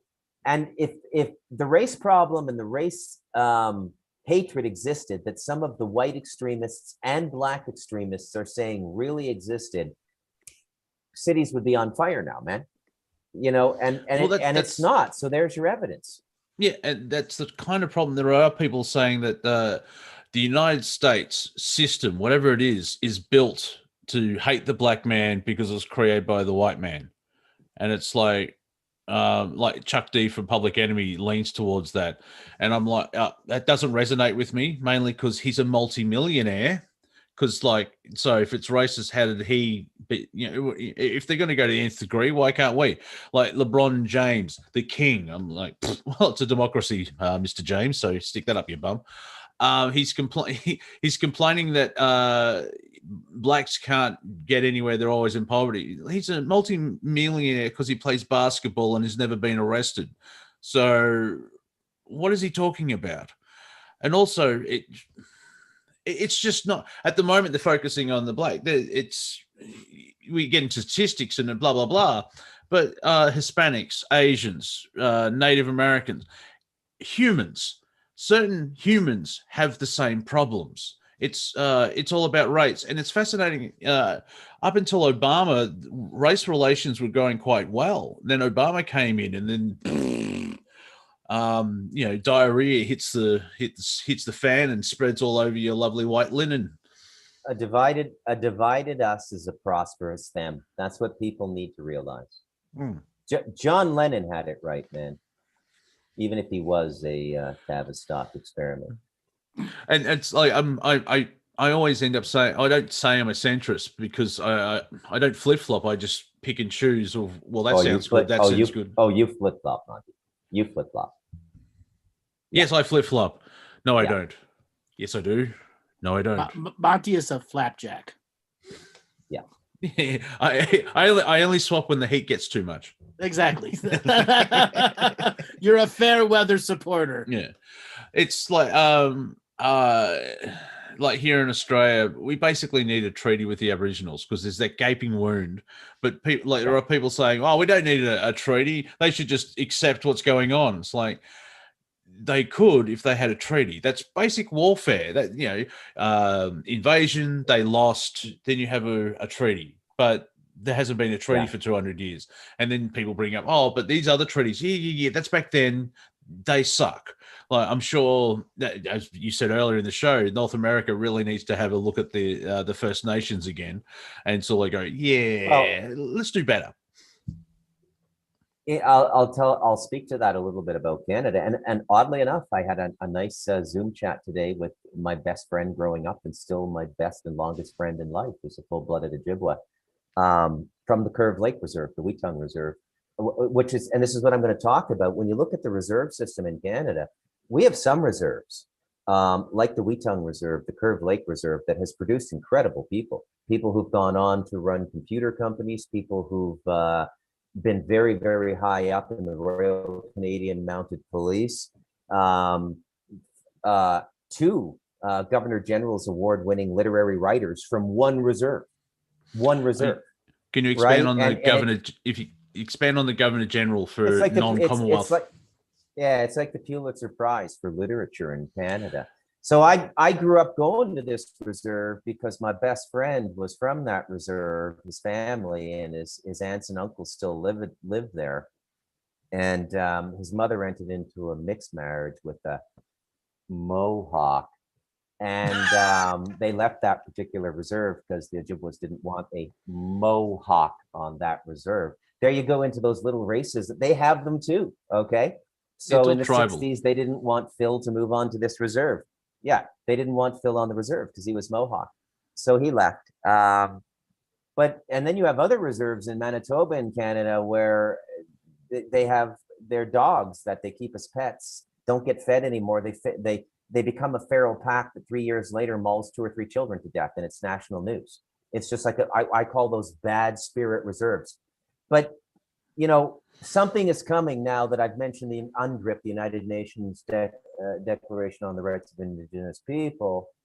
This is part of the Great Reset Agenda 2020. They're going to usurp land by giving it back. So basically what the people at the top do is they create the karma and then allot the karma to us. They scapegoat it, right? So it was their organizational structure that destroyed Native culture, and now we have to pay the price for it, right? So, yeah. And that's what they do. That's what they do throughout. And Americans especially should be listening to what I'm saying right now, because that's why everyone in the world wants to kill you. Because the stuff America's done in the last 30 years and it's the only country that's really been doing that kind of stuff. It's not like the KGB and the FSB and Spetsnaz was out cutting heads off and taking over diamond mines and, no, just America. And that's part of what's going on now. And Pelosi and Hillary and all of these people on the left, they're trying to own that karmic dark cloud, and that's the thunderbolt they want to kill people with, right? And so they're accentuating it now. That's what the domestic racism and the incitement is all about. They want to get this chaos karma going and this bloodshed karma going. The most serious man in comedy. Yeah, I was like, but the thing is, politicians do care about you, Bruce. Just once every 4 years on election day. And I think this is where the arrogance kicks in. It's like, well, they voted in for us, those fools. They've given us power, and the disrespect kicks in again, and they can do what they want.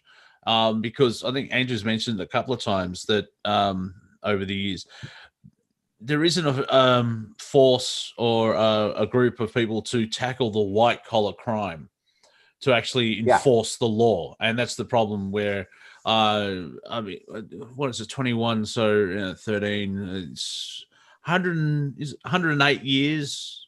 Yeah, 108 years of the Federal Reserve Bank, and it's never been audited. Yeah. Talk to any accountant. Yeah. Like, what do you mean it's never been audited? How do they get away with that?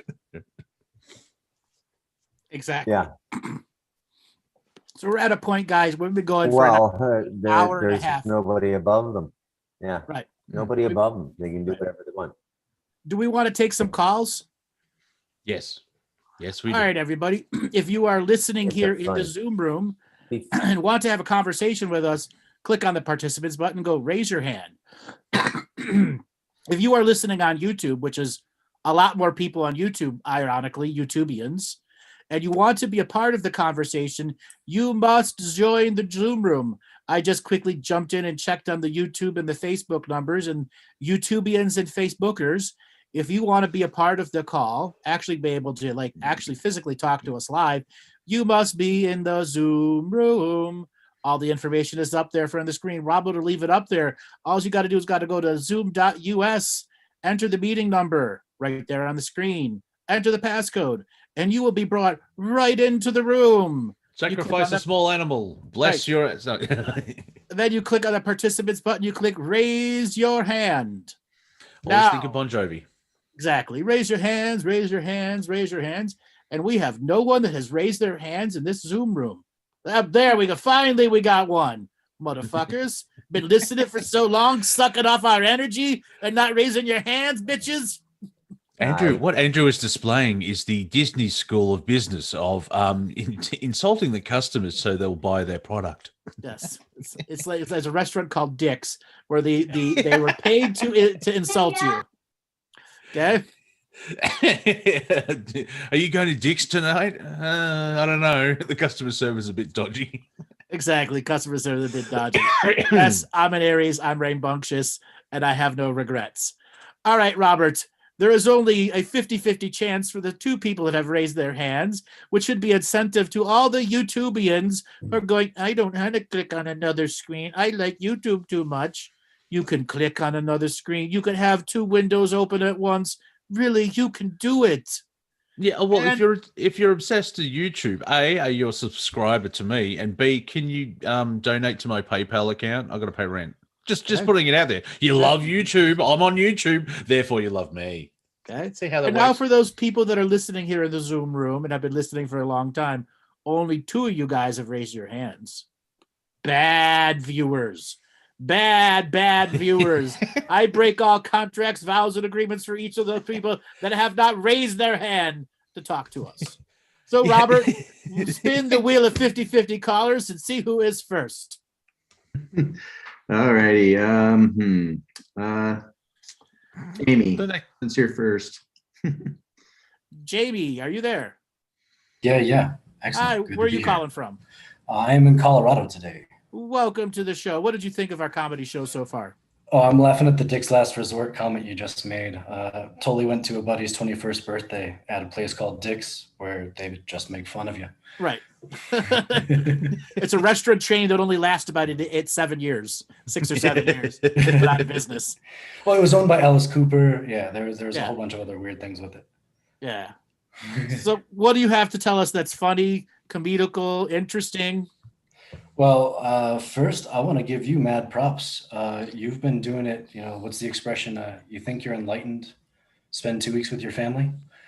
And you win that game. I'm been trying to do that. And yeah, my mental state is really important to me. So it's mad props to you for doing that. Part of the journey. Definitely part of the journey. Yes, especially in duality, you need balance. Slight irony there. So sometimes it's good to have the family just like to have the spiritual ego. Like I shared a meme which is great where like the human ego, there's a man standing on a ledge. It's like, I can't handle this anymore. I'm just going to end it all, and jumps and lands on the spiritual ego. It's like you get rid of the physical ego, and then you go to the spiritual ego. Also, at the same time, your higher self can give you a bit of a hint of like, you're getting a bit too excitable there. Where, when you stab your toe on the bed for no apparent reason, it's like, I'm awesome, I can do everything. Boom! Oh, my toe. Definitely. So how long you been listening for?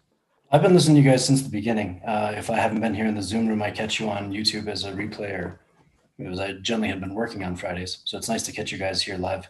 And it's been a while, so it's good to be back as well. Well, thanks for calling in. So of all the comedy shows that you've seen, what are some of the things that have made you laugh, spit a drink out? Share some of your comedy stories with us. Definitely when we make fun of the kleptocracy, the idiocracy, and we were making the Gary and Barry jokes. Yes, unique time. Playing with it all, because it is idiocracy in the end. That's definitely a fun one. I would love to go back and redefine the woke culture, like diet woke, light woke, awakening, awakened, enlightened. I thought about putting it on t-shirts. I'm part-time woke. Yeah, you're I take part-time. I take weekends off and overeat. You take weekends off and are a part-time vegetarian on the weekend. Yeah, my mum's woke, so that makes me half woke. Ooh, I'm quarter woke. I'm quarter woke myself. Exactly. Does that entitle me to anything if I'm quarter woke? No. Oh, ridicule. Yeah. Ridicule. That's good. Or tax incentives. Exactly. What are my woke tax incentives? Careful, we may manifest the Woke Protection Act. There'll be another $1.3 trillion. Caroline Simpson in the chat room has an awesome line. I have awareness narcolepsy. I can't even tell if I'm awake. Awesome line. Awesome line. Thank you. Okay. So yeah, we could play more with the pickup lines that you were working with earlier. Oh yes. What do you got on light worker pickup lines? Oh, just playing around with all the stars. For all the times I could see a star and be reminded of you, I can make a constellation, and that's an easy way to ask what's your sign. Yeah, that's very clever. Is that LSD on your tongue, or are you just happy to see me? There's a comedian here in Melbourne which did a great joke of like, did you fall from heaven? No, why? Oh, because the impact really fucked up your face. Wah. Yeah, that's a good one.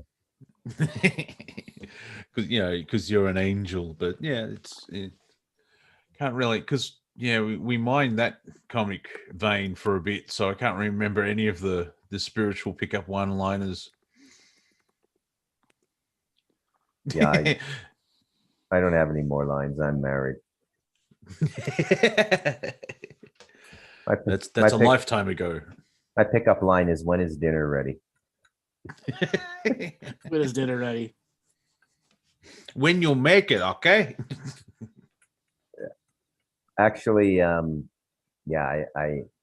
cook really well, but I've cut back on cooking because women in this culture are very territorial about the kitchen.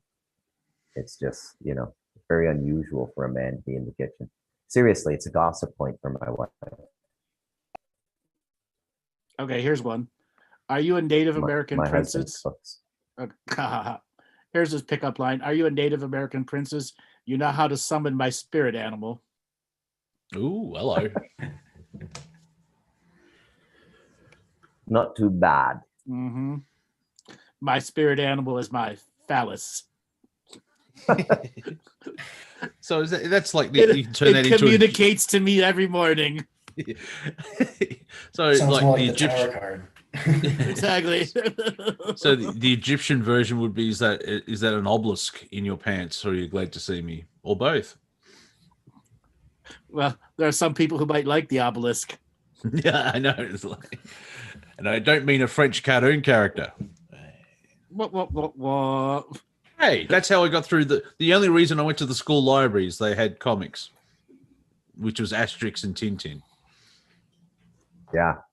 Same thing in Canada. It must have been some Commonwealth psyop. Yeah. I thought it was just us because that's French.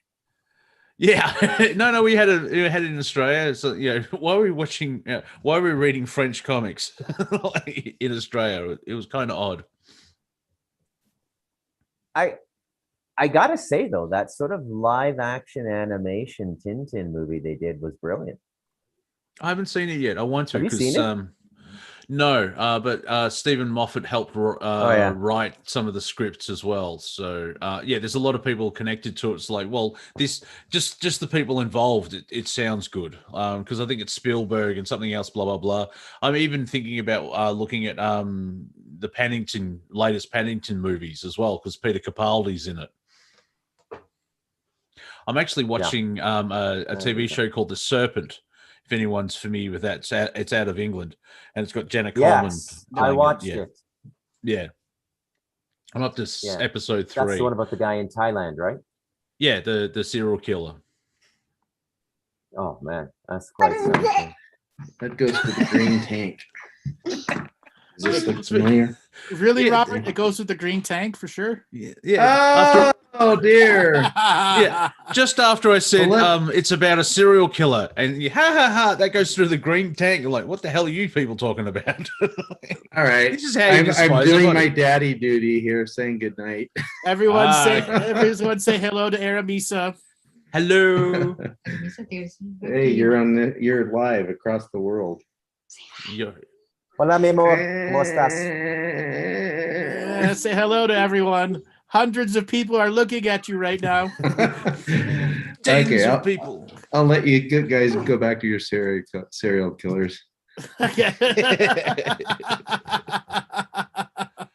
So this is how you dispose of a body, okay? You put it in the green tank and you let it sort of ferment for about a couple of months. The smell is terrible, but after that, you have great compost and manure, and your garden will look spectacular. Whoa. Just, like, Your French accent is just so unique. Yeah, strange that was Mexican. It sounded French. No, my French is more through the nose. You pause for moments. I can do South African as well. There's the trick to South African. You basically put a full stop at every word, and that's how you can sound like you're from South Africa. That's pretty good. That's pretty good. All right, guys. I think we're gonna call it an end to the show today. We've had what about Sean? He's the only other person with his hand raised. Hold on. We give Sean. Yeah, unmute. let's thank Sean, our other guest. I've given you a signal to unmute. Hello, Sean. I totally didn't see your hand raised there. Shit, I thought I escaped.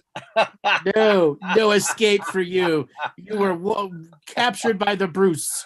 Captured. Bruce.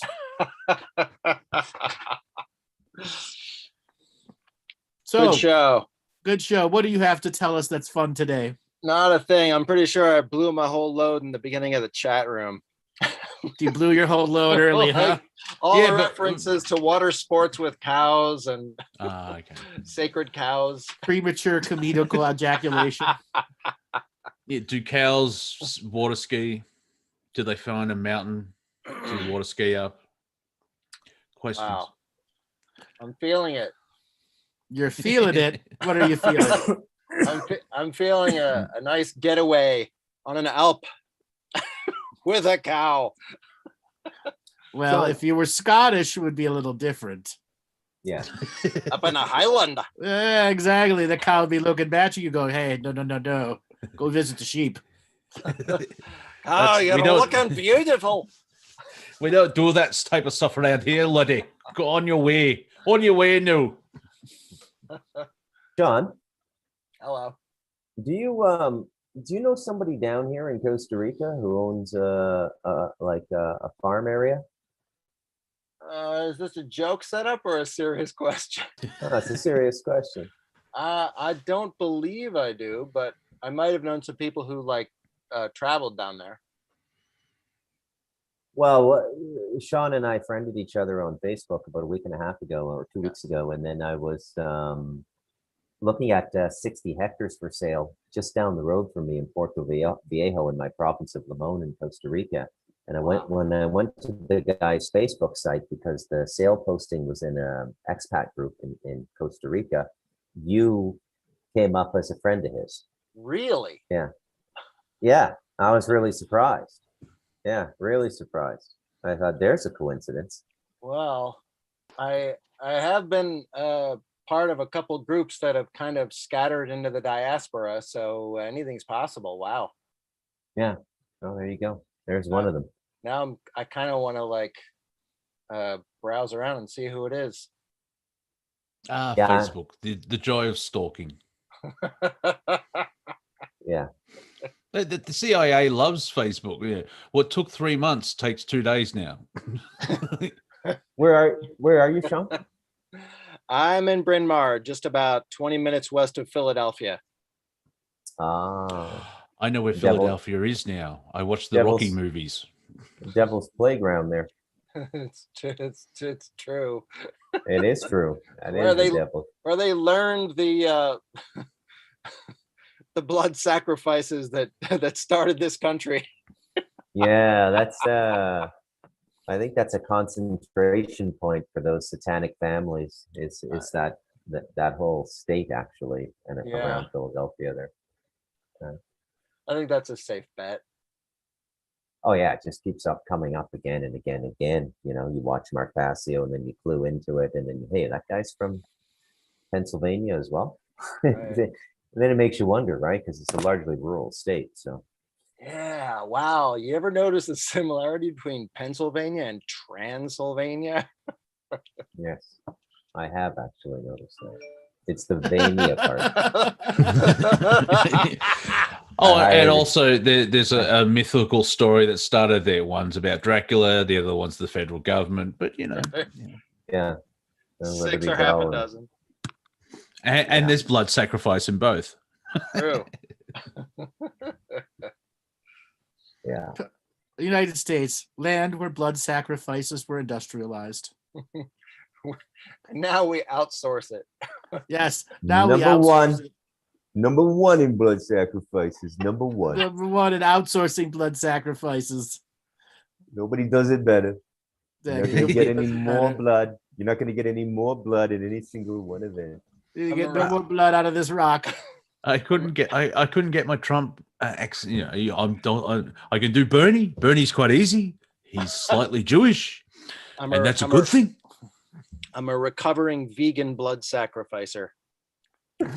Apparently in Britain, they're opening up a vegan butchery. I'm like, what? How do you butcher vegetables? Horror, Like make them, yeah, you cut them badly. Like, horror films for broccoli. So, yeah. When I was in third grade, we had a book that was read to us, and we had to do as a book group called Bunicula, a Oh, yeah. vampiric bunny that would open refrigerators and suck the juice out of vegetables. And then the vegetables were all white. Yep. That was a great book. It Yes. almost sounds like Count Duckula.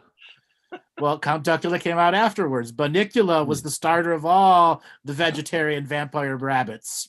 right. I'm sure there's some. Well, politicians are just vampiric. They'll Yes. suck the life out of you. They don't need blood anymore. They can just do it out of your checkbook. I just remember on whose line is it anyway? Careful now. This animal can suck the life out of a man. What about a woman? Well, yes, too. A woman can suck the life out of a man as well. Yes, that's true. Yeah. What about a wet vac? Well, is it a Dyson? You put that in the right place, that could suck the life out of you. Exactly. Hey, and I only say Dyson because I've had Hi-yo. 14 fucking emails from them, and I press unsubscribe. Oh, one of them, I'm trying to unsubscribe. Please put email in section. All right, please allow up to 10 days. Are you fucking kidding me? In 2021, yeah, George, he's 86. He comes in weekly. He's the one who removes the emails from the list. I feel like an airplane toilet would do the trick too. Well, it sucks Damn. something. Gravity. Thum. More like the space station toilet. Now, do they have tanks, or does it just go straight out and like is it that classic human thing of like, oh, we'll just put it into space or into the ocean or They put it all into a container and it gets dehydrated and frozen. It's packed into vacuum sealed bags. okay. Because well, the amount of space junk that out there is ridiculously high right now. Like the amount of toolboxes and wrenches that were dumped into space in the 60s and 70s and 80s is ridiculous. You can dodge a wrench, you can dodge a freeze dried poo. Yes, exactly. Yeah.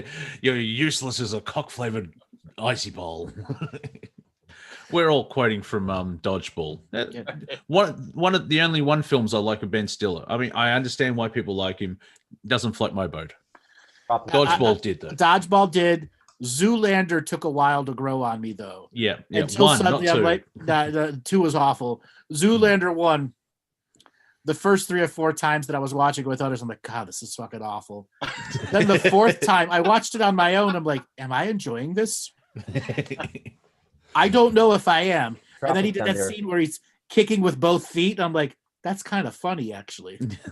I did like the model shot. And like, how do we get? But the building's so small. How will they get in? And like, I like that one. Yeah. That Yeah, was Tropic amazing. Thunder. Yeah, I know. I turned left. Yeah, something about Mary. I seem to like Ben Stiller in something that he hasn't written Yeah. Yes. or directing. Yes. Yeah, the Farley brothers used him brilliantly in Something About Mary. I forgot all about that. That's one of my top 10 comedies of all time. Number 1's Caddyshack.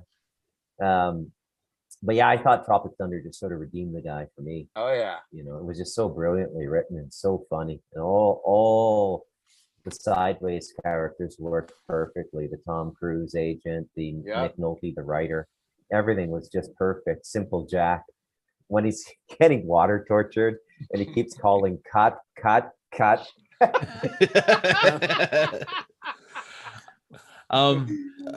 There's a thing about like in the MCU, the Marvel Cinematic Universe, because Tony Stark has the characters died, and in the comics, Iron Man became black, and someone asked like, well, who will we get to play Black Iron Man?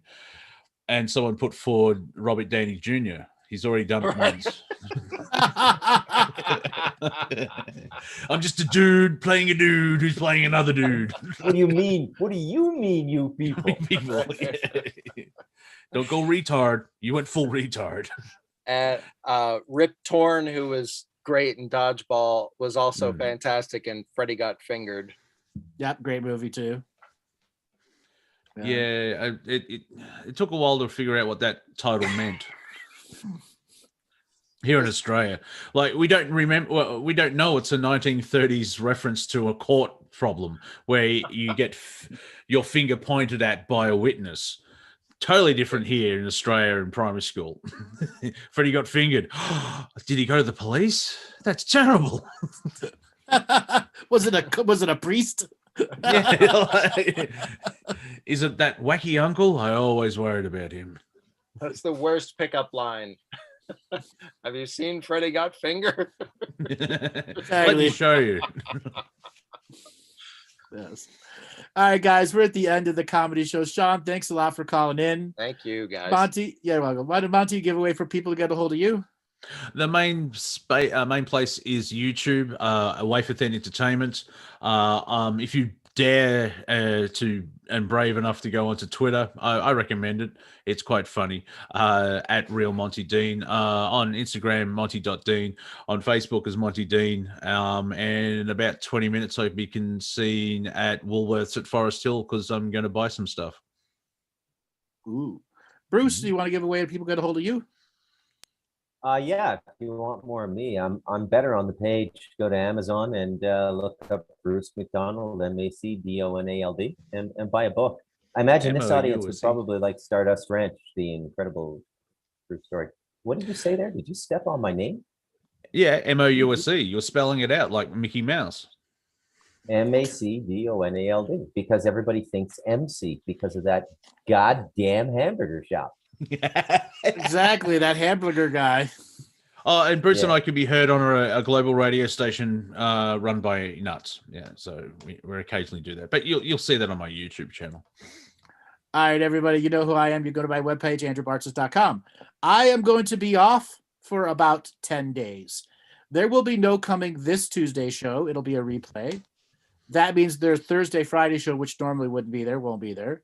But next Thursday, Friday, the 10th of May, I will be back live and in person. So for the next 10 days, I'm going to be having beautiful, relaxing vacation time.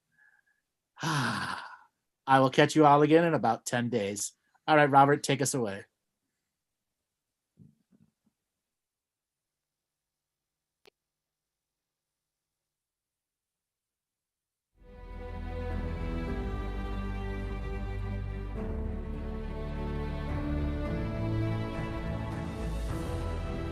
each different bubble of reality is true. A galactic historian is a person that looks at all the lines of dramatic karma. Nudge, nudge. It's the Holy Grail. Improvise. Mysterious. It's counter psychic intelligence. Why is DNA farming of this star cluster so important? Because we do manifest our reality. We do create our reality.